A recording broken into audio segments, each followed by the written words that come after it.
I never thought I'd be the kind of person writing something like this, sharing my story with strangers on the internet, hoping against hope that someone out there listens.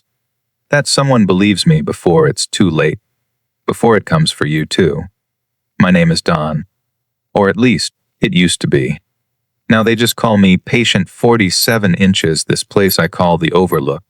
But let me start from the beginning, back when my life was still normal. Or as normal as it gets when you live alone on a few acres of wooded property, far enough from town that the nights swallow everything in absolute silence. I bought that house 5 years ago after my divorce. Sarah left because she said I was too quiet, too withdrawn. The kind of guy who preferred the company of old books and the rustle of leaves outside over parties or small talk. I didn't mind the isolation. In fact, I craved it. The backyard stretched out like a private kingdom, minus gated with tall wrought iron that creaked in the wind, flower beds I'd planted myself bursting with color in spring, and beyond that, dense woods that whispered secrets at night. It felt safe, peaceful. Until that night. I'd just finished washing my face before bed, the cool water still dripping from my chin, the faint scent of soap lingering in the air. The bathroom mirror was fogged at the edges, and I remember staring at my own reflection for a moment, longer than usual. There were new lines under my eyes, tired lines. I sighed, turned off the light, and stepped into the hallway that led toward the kitchen. And the big back window, overlooking the yard. That's when I saw it. At first, my brain tried to make sense of it. About 10, maybe 15 feet outside the glass, standing stark against the colorful bed of flowers to its left and the dark wall of woods behind. A thin, upright shape. My mind immediately labeled it a shovel minus someone had dug it into the ground and left it there. But even as the thought formed, doubts flooded in. My backyard was completely gated. High fence, no signs of forced entry ever. I lived remotely, trespassers were rare, almost unheard of, and there wasn't a soul or animal in sight. Yet the motion sensor light near the back had triggered, bathing that spot in harsh white glow. If someone had snuck in and planted a shovel, they couldn't have done it just now. There was nowhere to hide, nowhere to run. And then, the details didn't match. It wasn't just a long wooden handle. At the very top sat a black top hat, tilted slightly, as if mocking the absurdity of the whole thing. I froze, heart thudding heavily in my chest. The air in the room suddenly felt thicker, colder, like a draft had slipped in from somewhere impossible. I stared, wide-eyed, at the slant of that shovel-like form and the way the black hat seemed to tilt, just a fraction.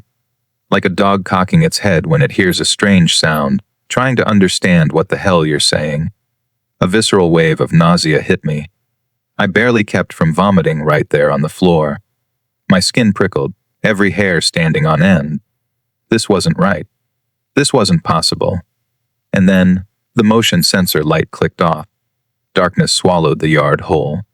Okay, that's enough, Don, I whispered to myself, forcing a shaky breath. My voice sounded too loud in the quiet house. I turned away from the window, heading back toward the kitchen to grab some water, convince myself it was just exhaustion or a trick of the light. Old houses play games with your mind at night. But as my back faced the window, the light snapped back on instantly. I stopped breathing. Slowly, against every instinct screaming at me, I turned. It was closer, a few feet nearer now, and it had changed.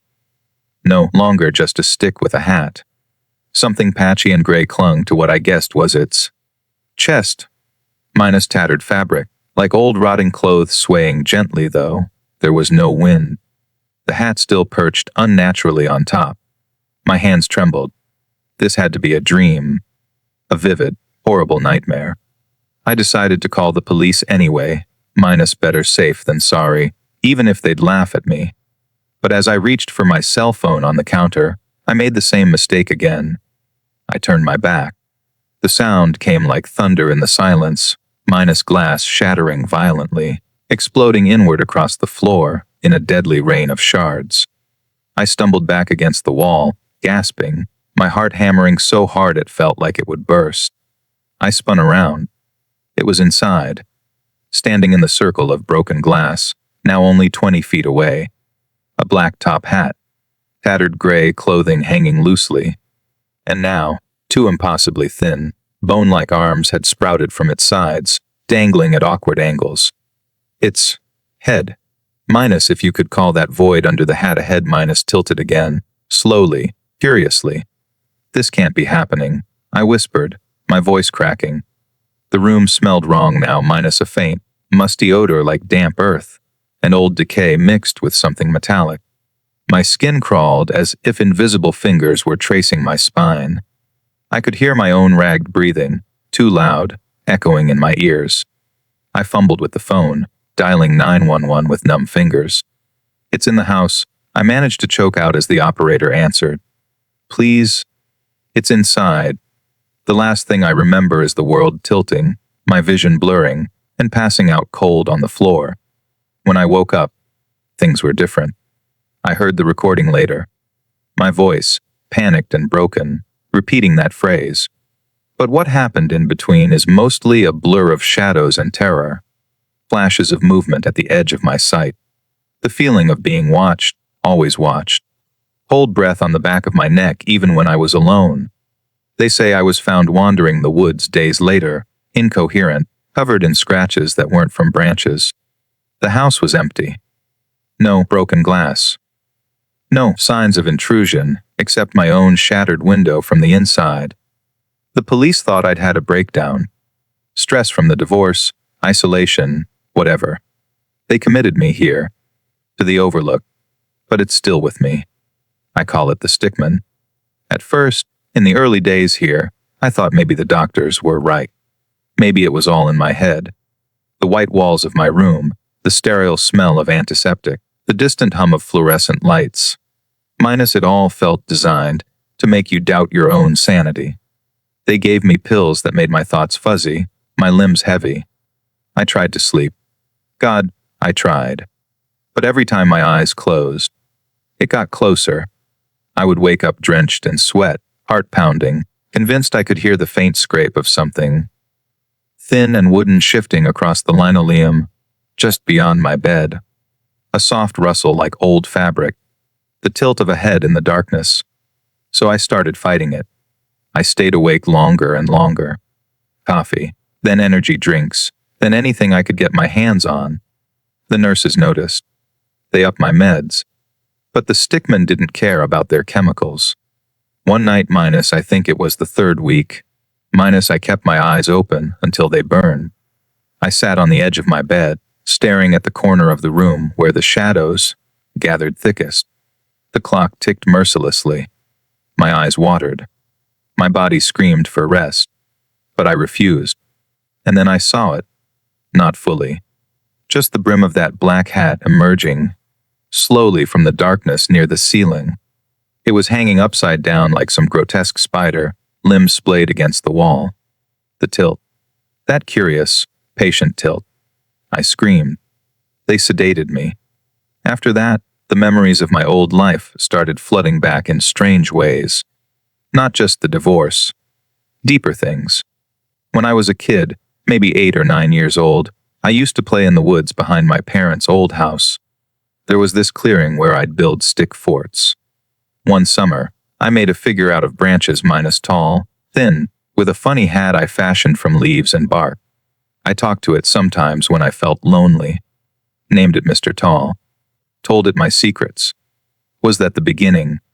Had I invited something in all those years ago? Or was it always there, waiting for me to notice? The doctors here don't believe any of it.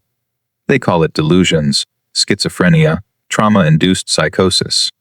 They smile sympathetically when I describe the way the Stickman moves. Minus only when you look away, only when your attention slips for even a second. Like those statues in old horror stories, the ones that advance when you're not watching. But worse, because this one learns. It adapts. It wears your fears like that tattered gray coat. I tried explaining the rules. Don't look away, I begged them. If you see it, keep your eyes on it. Blink and it's closer. Turn your back and it comes inside. They just nodded and wrote notes. Increased the dosage. 3 or 4 days ago, minus time blurs here. Minus I couldn't take it anymore. The exhaustion was crushing me. Every blink felt like surrender. So I did the only thing that made sense in my fractured mind. I cut my eyelids off. It was messy. Blood everywhere. The pain was blinding, but for the first time in weeks, I felt a sliver of control. No more accidental closure. No more giving it ground. The doctors were horrified. They strapped me down, stitched what they could, pumped me full of antibiotics and sedatives. But I bought time. Now I sit here, eyes wide open, burning and weeping, writing this letter under supervision. 1 letter a week. This is mine. It's in the room with me right now. I can feel it, hovering near the ceiling, or maybe crouched in the corner behind the chair, where the orderly sits. I hear the faintest creak of wood, the whisper of fabric. The air is colder on my left side. My heart races, each beat echoing in my skull like a drum. The smell of damp earth and decay is stronger today. I haven't slept in weeks. Reality is slipping. Sometimes I wonder if the stickman is devouring not my body, but my mind minus piece by piece, memory by memory. My childhood in those woods feels more vivid than yesterday. Sarah's face is fading. The house I loved is a distant dream. But you're still out there, reading this. Maybe in your own home, late at night, with the lights low. Maybe you glanced out a window recently and saw something odd in the yard. A thin shape. A hat. If you did, don't look away. Keep your eyes fixed. Fight the urge to blink, to turn, to dismiss it as imagination. Because the moment you do, it moves. Closer. Learning your shape. Wearing your shadows. I thought I was safe behind gates and distance. I was wrong. There's more to it than I first understood. In the haze of these endless waking nights, fragments have come back. That stick figure I built as a boy didn't stay in the woods. I found it moved one morning minus closer to the edge of the clearing, facing my bedroom window. I laughed it off as kids playing pranks. But no one else played there. Years later, after Sarah left, I started seeing sticks arranged in patterns around my new property. At first, just fallen branches. Then deliberate. A long vertical with a cross piece. A hat-shaped cluster of leaves on top. I burned them. Told myself it was nothing. It was waiting. Patient as only something eternal can be. Here's the first real twist I didn't want to admit, even to myself. I think the stickman isn't hunting me. It's becoming me. Or I'm becoming it. The thinness of my arms now, the way my posture hunches when I'm exhausted. The doctors say it's malnutrition from refusing food, but I know better. When I catch my reflection in the polished metal of the tray, they bring meals on. The tilt of my head looks familiar, curious. And the second twist, minus the one that chills me to whatever is left of my soul, this story you're reading, it's not just a warning. It's a vector. Every person who reads it, who imagines that thin shape in their own yard, who feels that prickle on their neck, it gets a little stronger. It spreads, like a virus passed through words and fear. That's why it's letting me write this. Why it's watching patiently as my pen scratches across the paper. I can hear it now, closer. The soft scrape of bone-thin limbs against the wall. My breathing is shallow, rapid. The room smells like the grave. My eyes sting and burn, but I won't close them. I can't. If you're still reading, stop now. Delete this. Close the tab. Look at something bright and real minus your hands, the room around you, the person next to you if you're lucky enough to have someone.